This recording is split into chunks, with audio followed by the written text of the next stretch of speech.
지난 주일에 시작된 환희의 계절, 이 부활절기, 이스터 시즌은 오는 5월 28일 오순절이 되기까지 49일 동안 계속됩니다. 그런데 부활절 둘째 주일인 오늘은 생명의 밝은 빛이 아니라 죽음의 어두운 그림자가 짙게 드리워져 있는 듯합니다. 가장 큰 이유는 오늘이 4.16 세월호 참사 9주기이기 때문일 것입니다. 이에 더해서 우리 교단 총회는 4월 19일 4.19 혁명 기념일과 4월 20일 장애인 날을 앞둔 오늘을 4.19 혁명 기념 주일과 장애인 주일로 지킬 것을 권하고 있습니다. 이 둘 역시 생명의 밝은 빛보다는 죽음의 어두운 그림자가 더 짙습니다. 주일 예배를 드리면서 부활절 둘째 주일, 4.19 혁명 기념주일, 장애인 주일, 그리고 4.16 세월호 참사 9주기를 모두 기념한다는 것은 불가능에 가깝습니다. 그래서 생각 끝에 한국기독교교회협의회가 준비한 장애인 주일 공동 기도문을 드리는 것으로 장애인 주일은 기념하려고 하고요. 그리고 4.16 세월호 참사 9주기는 우리 이성원 솔리스트가 세월호 추모곡 잊지 않을게를 부르는 것으로 기념하고자 합니다. 이와 더불어 오늘 기념해야 할 것 전부를 아우르는 주제가 뭘까 이것을 찾다가 증언 제목을 망각에 저항하기로 정했습니다. 망각은 어떤 일이나 사실을 잊어버리는 것을 뜻합니다. 따라서 망각의 반대말은 당연히 기억일 것입니다. 기억의 사전적 의미는 머릿속에 새겨두어 보존하거나 되살려 생각해내는 것입니다. 그런데 이와 비슷한 말로 기념이 있습니다. 제가 기억과 기념이 비슷하다고 하는 것은 이게 한자 말이네요. 둘 다. 기억은 기록할 기와 생각할 억자를 쓰는데 기념도 그러니까 기록할 기자와 생각할 염자를 씁니다. 물론 글자는 다르지만 뜻이 똑같습니다. 그래서 비슷한 말이라고 하는 것입니다. 재미난 것은 기념의 사전적 의미입니다. 찾아보면 잊지 않고 마음에 새겨두는 것이라고 정의되어 있습니다. 그러니까 기억은 이 머릿속에 새겨두는 것이고요. 기념은 마음속에 새겨두는 것입니다. 그것도 여기 사전을 보면 마음에 되새기는 것이라고 정의되어 있습니다. 그러니까 기억은 의식 속에 간직하는 것이고요. 기념은 가슴 속에 간직하는 것입니다. 이 머리에서 가슴까지의 여행이 이게 거리로는 굉장히 가까운데 엄청 멀기도 하기 때문에 이게 딱 그 멀고도 가까운 만큼 딱 그만큼 기억과 기념이 차이가 나는지도 모르겠습니다. 영어 단어를 보면 물론 기억을 뜻하는 영어 단어가 많이 있지만 흔히 제일 쉬운 단어는 memory입니다. 그런데 기념은요, commemoration입니다. 그러니까 이게 둘 다 이 어원이 똑같은 건 영어 단어를 보면 알 수 있는데요. 이 둘의 차이가 뭐냐 하면 영어 단어에서 분명히 표현하고자 하는 것은 그 기억의 주체가 개인이냐 아니면 집단이냐가 차이입니다. 혼자 기억하는 게 메모리고요. 이 콤이라는 단어가 들어갔으니까 투게더라는 뜻이거든요. 그러니까 함께 기억하는 게 commemoration, 이게 기념입니다. 그래서 혼자 기억하느냐, 함께 기억하느냐, 집단적으로 기억하느냐가 기억과 기념의 차이입니다. 하여간 기억과 기념이 어떤 차이가 있든 간에 이 둘은 우리 기독교와 매우 깊은 연관이 있습니다. 그것이 가장 잘 드러나는 곳이 성만찬 예식입니다. 이 성경에서 이 성만찬 예식에 대해서 가장 먼저 기록된 것은 사도 바울이 쓴 고린도전서 11장 23절로 25절의 말씀입니다. 이건 사도 바울이 초대교회로부터 전해받은 성만찬의 유래에 대해서 다음과 같이 증언합니다. 지금 화면에 떠 있는데요. 읽어보겠습니다. 주 예수께서 잡히시던 밤에 빵을 들어서 감사를 드리신 다음에 떼시고 말씀하셨습니다. 이것은 너희를 위하는 내 몸이다. 이것을 행하여 나를 기억하여라. 화면에 나와 있습니다. 지금 25절 보면 식후에 잔도 이와 같이 하시고는 말씀하셨습니다. 이 잔은 내 피로 세운 새 언약이다. 너희가 마실 때마다 이것을 행하여 나를 기억하여라. 이것이 신약 성서에 기록된 최초의 언급입니다. 예수님이 빵과 포도주를 나눠주면서 하신 말씀, 이것을 행하여 나를 기억하라를 개혁 성경과 개혁 개정판 성경은 이것을 행하여 나를 기념하라고, 기억하라가 아니라 기념하라고 번역했고요. 영어 성경 대부분은 do this in remembrance of me 이렇게 번역했습니다. 이게 뭐 다른 번역도 있지만 대부분 이렇게 번역합니다. 이게 헬라어를 직역한 겁니다. 로마 카톨릭의 예배를 우리가 미사라고 부르죠. 그런데 그 미사는 라틴어입니다. 이 라틴어에서 온 말인데 이 미사는 성찬예를 가르칩니다. 그래서 카톨릭의 미사는 늘 성찬예가 중심이 됩니다. 또 미사에서 강론은 빠질 수 있어도 성찬예는 절대 빠질 수가 없습니다. 그래서 야외에서 우리 지난번에 그 정의구현 전국 사제단이 시청 앞에서 그 기도회를 했을 때도 그때도 이제 미사였는데 그 미사 때도 성찬예를 꼭 집례합니다. 아무튼 이 미사라고 하는 것은 과거 거기에서 예수 그리스도에게서 비롯된 성찬예를 지금 여기에서 재현해내는 것입니다. 그러니까 과거 사건의 현재화가 미사의 핵심입니다. 그런데 이는 성만찬 예식을 빼고 드리는 우리 개혁교회 예배도 마찬가지입니다. 과거 사건의 현재화가 바로 예배의 핵심이라는 말입니다. 그 방법이 증언이나 기도나 아니면 찬양이나 그 방법은 다양하지만 하여튼 예배란 것은 과거에 우리 신앙 선배들이 경험했던 하나님의 구원 사건을 지금 여기에서 재현해내는 것입니다. 그러니까 하나님의 구원은 과거 저들에게만 일어난 사건이 아닙니다. 예배를 통해서 오늘 우리에게도 일어나는 현재적 사건이어야 합니다. 이를 위해서 우리는 예배를 통해서 과거의 사건을 기억하고 또 계속해서 일주일마다 기념하는 것입니다. 이는 기독교의 원래 뿌리라고 할 수 있는, 기독교가 당연히 유대교로부터 나왔고요. 유대교는 뭐 성전 유대교서부터 있는 게 아니라 그 전에 출애굽 사건으로부터 유래했는데, 그래서 이제 야훼 신앙에서 유래했는데, 이 기독교의 원뿌리인 출애굽 사건에서부터 이것을 확인할 수 있습니다. 신명기 26장을 보면 출애굽을 한 하나님의 백성이 약속의 땅에 들어가서 살 때 그 땅에서 핵곡식을 거두면 첫 열매를 하나님께 예물로 바치면서 다음과 같이 아뢰라고 그렇게 명령합니다. 지금 화면에 출애굽기 26장의 말씀이 써 있는데 제가 읽어보겠습니다.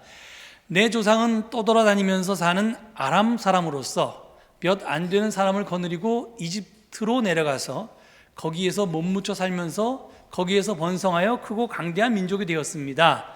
그러자 이집트 사람이 우리를 학대하며 괴롭게 하며 우리에게 강제 노동을 시켰습니다. 그래서 우리가 우리 조상의 하나님께 살려달라고 울부짖었더니 주님께서 우리의 울부짖음을 들으시고 우리가 비참하게 사는 것과 고역에 시달리는 것과 억압에 짓눌려 있는 것을 보시고 강한 손과 편팔과 큰 위험과 이적과 기사로 우리를 이집트에서 인도하여 내셨습니다. 주님께서 우리를 이곳으로 인도하셔서 이 땅 곧 젖과 꿀이 흐르는 땅을 우리에게 주셨습니다. 주님께서 내게 주신 땅의 첫 열매를 내가 여기에 가져왔습니다. 이렇게 아뢰라고 이렇게 명령이 되어 있습니다. 그러니까 이스라엘 사람들은 매년 추수감사절 예배 때마다 이 말씀을 되풀이하면서 과거 조상들이 경험했던 출애굽 사건을 당시 자기들 가운데에서 재현해냈던 것입니다. 즉 기억과 기념을 통해서 과거를 현재화하고 자기들의 정체성을 형성하고 유지했던 것입니다. 이렇듯 구원의 기억은 신앙인의 현재 삶에도 영향을 미칠 뿐만 아니라 더 나은 미래를 선택하도록 돕는 힘이 있습니다. 신앙생활은 하나님이 역사 속에서 혹은 우리 가운데서 행하신 일들을 치열하게 기억하는 일을 통해서 깊어집니다. 그래서 신명기에는 기억하라는 단어가 자주 등장합니다. 근데 신명기는 기억해야 되는데 뭘 기억하냐면 하나님이 그 백성을 종살이에서 해방하신 것, 애굽에서 하나님께서 행하신 일, 광야에서 동행하신 일도 기억해야 하지만 동시에 하나님을 경노하게 했던 일들도 기억해야 한다고 말합니다. 그래서 신명기에 등장하는 기억하라는 단어는 히브리어로 자코로인데요, 이 기본 의미는 뭐냐면 마음에 뿌리 내리다, 마음에 새기다입니다. 그러니까 이게 무슨 뜻이냐면 기억은 영어 단어처럼 이렇게 단순한 메모리가 아니라는 겁니다. 뿌리를 내리면 이게 뭐 흙 속에 막 그 씨앗이 발아해서 이렇게 뿌리를 깊이 박는 것처럼 그렇게 흔들리지 않게, 뽑히지 않게 이렇게 튼튼하게 뿌리 내릴 겁니다. 또 새기는 것은 돌에 무슨 글씨를 새기듯이 그렇게 지워지지 않게 하는 겁니다. 그러니까 기억은 그런 뜻으로 볼 때 바로 망각에 저항하는 행위입니다. 그냥 단순하게 기억해내는 게 아니라, 생각하는 게 아니라 이 망각하지 않도록 하는 행위입니다. 시편을 보면요, 이스라엘 사람들은 하나님이 역사 속에서 행한 놀라운 일들을 가락에 실어 노래했었습니다. 노래는 기억의 장치이기도 합니다. 해마다 반복하는 이 절기도 마찬가지입니다. 또 우리가 지키는 기념주일도 마찬가지입니다. 그것은 망각에 저항하고자 하는 기억의 장치입니다. 그래서 우리는 부활 사건뿐만이 아니라 4.19 혁명도, 장애인도, 또 세월호 4.16 세월호 참사도 기억하고 기념하는 것입니다. 망각하지 않도록, 망각에 저항하는 것입니다. 특별히 오늘 우리가 지키는 그 모든 주일의 주인공들은 사회적 약자들이고 억울하게 죽임당한 희생자들이기 때문에 더욱 기억해야만 합니다. 그들을 기억하지 않으면 역사에서 똑같은 희생이 반복될 것이기 때문에 그렇습니다. 작년에 발생한 12구 이태원 참사가 그 생생한 증거 아닙니까? 세월호 참사가 9년 전에 일어났을 때 그것을 제대로 원인을 규명하고 재발 방지책을 철저히 마련했다면 12구 이태원 참사는 절대로 일어나지 않았을 일 아니었습니까? 제가 오늘 이 장애인 주일 기도문이 길어서요. 그래서 이제 전체 우리 그 성경 말씀 중에 아주 일부만 주보에 실었는데요. 그러다 보니까 제 설교 원고가 마음대로 쓰다 보니까 길어졌습니다. 그래서 제가 오늘 시간이 많을까봐 이제 많은 부분을 쭉 읽어보고 제가 이야기 전기에서 크게 지장이 없는 부분들을 몇 군데 뺐습니다. 나중에 원고를 통해서 한번 여러분 확인하시기 바랍니다. 그런데 하여튼 제가 이제 지금 달리 생각해 보고자 하는 문제는 뭐냐면, 그러면 기억만 좋은 것이냐, 망각은 나쁜 것이냐? 꼭 그렇지는 않습니다. 어찌 생각해 보면 인간에게 망각은 축복이기도 합니다. 살면서 겪는 그 숱한 희노애락의 기억이 하나도 잊혀지지 않고 우리 머릿속에 생생히 남아있다고 한번 상상해 보십시오. 그러면 우리는 그 부끄러운 기억 때문에 늘 그것이 떠오를 때마다 힘듭니다. 제가 사실은 이게 좀 부끄러운 얘기인데, 제가 중학교 때 제가 다니던 교회에서 중등부 회장을 했거든요. 갑자기 뭐 별로 그렇게 신앙이 뛰어나지도 않은 것 같은데 어느 날 갔더니 갑자기 저를 회장시켰어요. 그래서 토요 집회 때 회장이라고 갑자기 기도를 하라는 거예요. 근데 뭐 그때까지 기도를 해본 적이 없어서 제가 정말 중언부언하는 기도를 했습니다. 뭐 일단 시작을 했는데 어떻게 끝날지를 몰라서 굉장히 부끄러웠던 기억이 있는데, 그게 한 30살이 될 때까지 계속 떠올랐습니다. 갑자기 이제 제가 그런 부끄러운 기억이 떠오를 때마다 이게 하여튼 가위 눌리는 경험을 했는데요. 하여튼 그런 겁니다. 이게 별일도 아닌데 하여튼 그런 겁니다. 이 기억이 안 나면 좋은데 그렇게 기억은 우리에게 꼭 좋은 것만은 아닙니다. 그렇기 때문에 망각은 이런 기억의 고문으로부터 인간을 보호하는 자기 방어의 기제이기도 합니다. 그래서 인간은 살기 위해서 스스로 아픈 기억을 지우기도 합니다. 너무나 아픈 기억을 망각하지 못한다면 인간은 정상적으로 살아갈 수가 없기 때문입니다. 따라서 피해자의 망각이나 기억 상실은 우리가 받아들일 수 있는 일입니다. 그런데 가해자의 망각은 어떤가요? 5.18 광주 학살의 주범 권두환이 자기는 아무런 죄 없다 이렇게 뻔뻔스럽게 얘기할 때 일제가 우리는 한반도를 침략한 것이 아니라 한반도에 가서 그들의 발전을 도왔다 뭐 이런 식의 이야기를 할 때 우리가 어떻게 그들의 망각을 용납할 수가 있겠습니까? 그건 불의입니다. 망각하는 그들이나 그 망각을 수용하거나 용납하는 사람들이나 다 범죄자들입니다. 그런 망각은 축복이 아니라 재앙입니다. 특히 개인적 망각이 아닌 사회적 망각은 그 어떤 망각도 복일 수 없습니다. 그것은 화이고 죄입니다. 우리가 예배를 드리는 또 다른 이유는 사회적 망각에 저항하기 위해서입니다. 우리가 살면서 망각해도 되는 것도 있지만 절대로 망각해서는 안 되는 것도 있습니다. 그것은 바로 하나님입니다. 하나님을 망각하면, 하나님의 존재를 잊으면 인간은 하나님 무서운 줄 모르고 제멋대로 살게 됩니다. 그런 세상은 소위 말세입니다. 도덕, 풍속, 정치 등의 모든 사회 질서와 정신이 매우 타락하고 쇠퇴하여 끝판에 이른 세상입니다. 그래서 우리는 예배를 통해서 하나님을 기억해야만 합니다. 불의한 자를 심판하시고 의로운 자를 돌보시는 하나님의 구원을 사건을 기념해야 합니다. 미래를 위해서 과거를 덮자, 앞으로 나아가기 위해서 과거에 발목 잡히지 말고 이제 털고 가자 라는 말은 다 가해자의 논리입니다. 가해자의 사과 없는 피해자의 용서는 성립 불가능합니다. 그건 하나님의 뜻이 아닙니다. 하나님의 뜻을 가장한 가해자의 희망사항일 뿐입니다. 다시 말하지만 예배는 사회적 망각에 대한 저항입니다. 가해자의 편에 선 예배는 하나님 예배가 아니라 힘의 숭배일 뿐입니다. 한마디로 거짓 예배요 우상 숭배입니다. 하지만 기억과 망각은 지금 제가 간단히 했던 설명처럼 그렇게 간단한 문제는 아닙니다. 그래서 깊은 신학적 논의도 필요합니다. 루마니아 태생으로 아우슈비츠 생존자이자 흑야의 저자이며 그리고 미국에서 교수 생활을 했던 엘리 위젤은 구원은 오직 기억 속에서만 발견된다 이렇게 말했습니다. 그는 평생 홀로코스트를 세상에 알리고 기억하기 위해서 자기 삶을 헌신한 사람입니다.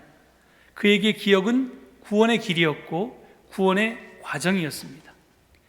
반면에 미국 성공의 신학자 미로슬라브 볼프는 기억의 종말이란 책에서 망각의 중요성을 주장합니다.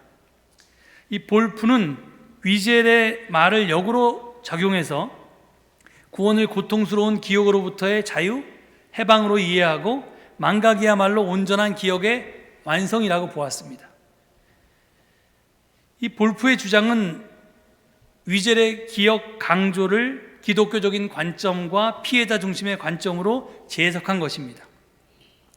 그는 기억해야 한다는 당위보다 어떻게 기억하는가가 더 중요하다고 말합니다. 그래서 그는 바르게 기억하기. 그래서 그의 책 제목이 The End of Memory인데요. 부제가 Remembering Rightly입니다. 그러니까 이제 올바로 기억하기입니다. 바르게 기억하기. 그래서 바르게 기억하기 위한 실천 과제로 다음에 세 가지를 제시합니다. 첫째는 진실하고 정의로운 기억입니다. 그러니까 기억은 사실은 젊었을 때는 몰랐는데 여러분 아마 나이가 들면 다 동의하실 텐데요. 우리는 스스로 우리의 기억을 왜곡합니다. 근데 이게 좀 그게 얼마 지나다 보면 자기가 스스로 왜곡하고도 그게 진실이라고 진짜로 그런 사실이 있었다고 우리 스스로 착각합니다. 그러니까 모든 기억에 우리가 의존하면 안 되고요. 기억을 하되 진실하게 기억해야 되고 그리고 바르게 정의롭게 기억해야 합니다. 두 번째 이 사람은 뭐라고 얘기하냐면 그 기억은 타자를 해치지 않으면서 피해자를 치유하기 위한 기억이어야 한다고 말합니다. 셋째, 화해를 추구하기 위한 기억이어야 한다고 말합니다.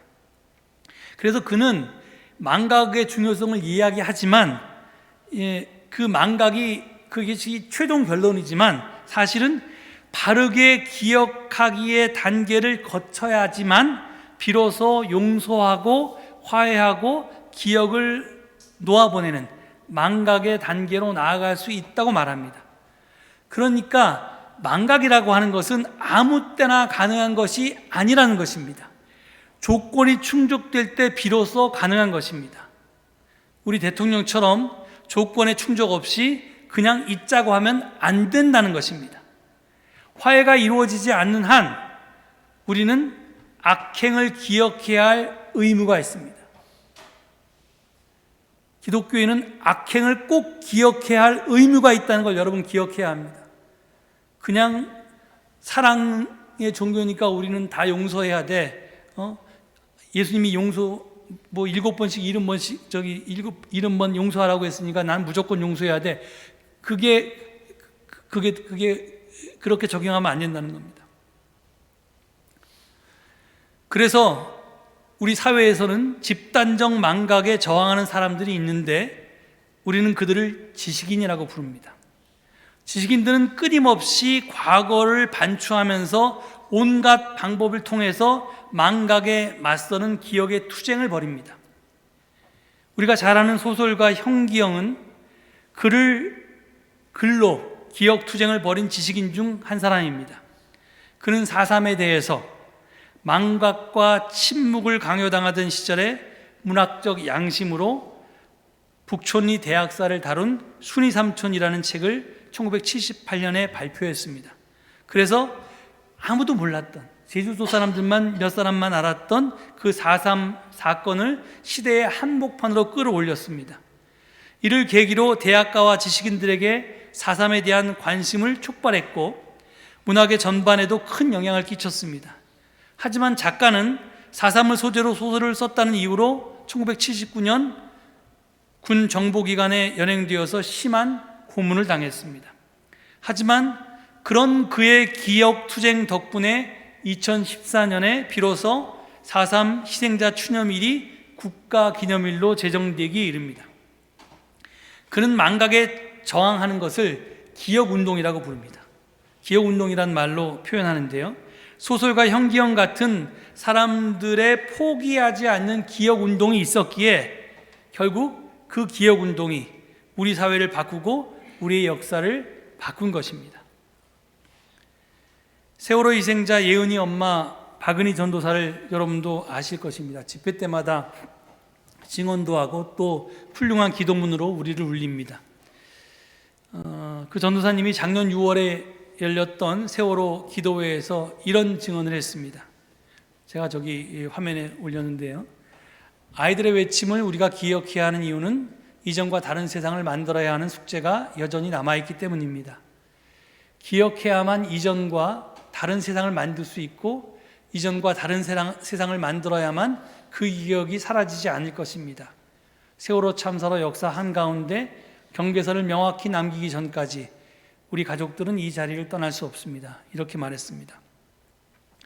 세월의 가족의 바람은 뭐냐면 세월호 이전과 세월호 이후가 다른 세상으로 바뀌는 것입니다. 이제 더 이상 이게 애꿎은 목숨이 말도 안 되는 이유로 희생당하는 그런 일이 없기를 바라는 겁니다. 근데 이 바람은 예수님의 제자들도 마찬가지였습니다. 저들은 예수 이전과 예수 이후가 다른 세상이길 원했습니다. 누구나 차별 없이 하나님의 자녀로 환영받고 서로가 일용할 양식을 나누는 하나님 나라의 현존인 열린 밥상 공동체가 예수 운동 공동체를 넘어서 세상 전체로 확산되기를 꿈꾸었습니다. 그런데 세상은 예수가 그 밥상 공동체 운동을 벌렸다고, 누구나 계급사회에서 누구나 그 계급적인 차별, 남녀의 차별, 이방인과 유대인 사이의 차별, 이 모든 차별을 없애고 누구나 환영하는 그 식탁을 열었다고, 그 식탁을 열어놓았다고, 그리고 거기서 힘 있는 사람은 더 많이 먹고 힘없는 사람은 덜 먹어야 하는데 누구나 다 자기가 필요한 만큼 요구하는 만큼 서로에게 음식을 나누어 주었다고. 그것이 그 계급사회에서 또는 세상의 질서와 세상의 풍조와 다르다고 예수를 십자가에 못 박아 죽여버렸습니다. 예수의 제자들은 그 참혹한 현실을 받아들일 수가 없었습니다. 그래서 예수의 죽음을, 그의 하나님 나라 운동을 망각하지 않기 위해서 저항하고 또 저항했습니다. 그 기억 운동의 결과가 바로 부활입니다. 오늘 본문은 베드로의 오순절 설교 중 아주 극히 일부입니다. 예수를 모른다고 3번씩이나 부인했던 베드로, 예수가 십자가에 처형당할 때 멀리 도망쳐 버렸던 그 베드로가 지금 놀랍게도 예수를 잡아 죽인 사람들이 득실득실한 예루살렘 한복판에서 예수의 부활을 증거하고 있습니다. 이것을 보면 예수의 부활과 제자의 부활은 불가분의 사건임을 알 수 있습니다. 나눌래야 나눌 수 없는 사건입니다. 그리고 예수의 부활과 제자들의 부활은 동시적인 사건임도 알 수 있습니다. 예수의 부활과 베드로의 부활은 하나의 사건입니다. 그래서 그는 오늘 이렇게 이야기합니다. 여러분은 그를 무법자의 손을 빌려서 십자가에 못 박았습니다. 못 박아 죽였습니다. 그러나 하나님께서는 그를 죽음의 고통에서 풀어서 살리셨습니다. 그가 죽음의 세력에 사로잡혀 있는 것은 있을 수 없는 일이기 때문입니다.